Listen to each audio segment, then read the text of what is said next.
everybody, it's Michelle. I am just going to do a quick book review on A Guide to Sheltering in Place by none other than Zion Prepper. It is part of his Prepper Survival Guide series.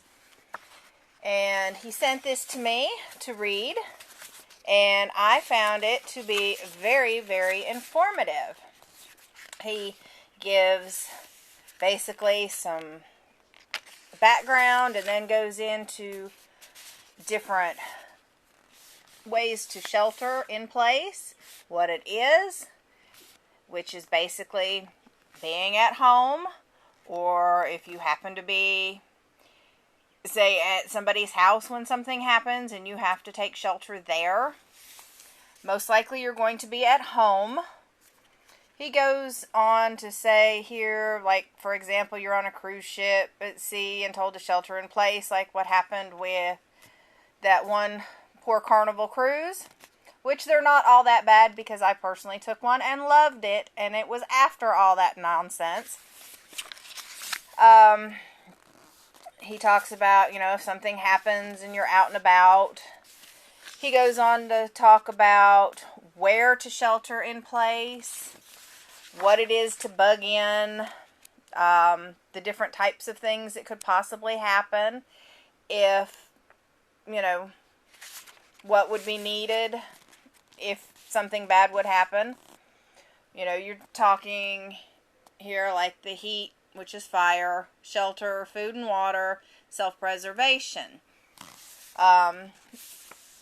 We've got, in my house, say, gas heat. That's great.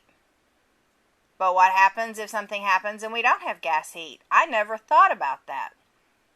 I may need to think in the future about picking up some kerosene heaters. I keep water and I keep food on hand, so there's not a problem there, but I hadn't thought about heat. As far as air conditioning, well, my air conditioning's out right now, so I don't have to worry about that. But, I would have to worry about things like my freezer and my refrigerator in the summer. So, different types of energy would be one thing that I would need to think about. He talks about, what are you going to do if, say, you run out of water? Well, you might be able to use the toilet water. You might have to boil it and clean it or whatever, but, that would be one option. He talks about, different types of foods that you can have and how long they will last, approximately. He talks about like the life-sustaining shelf life, like if you have apple slices that are dehydrated, they would last approximately 30 years, providing there's no air getting to them, no moisture, that sort of thing.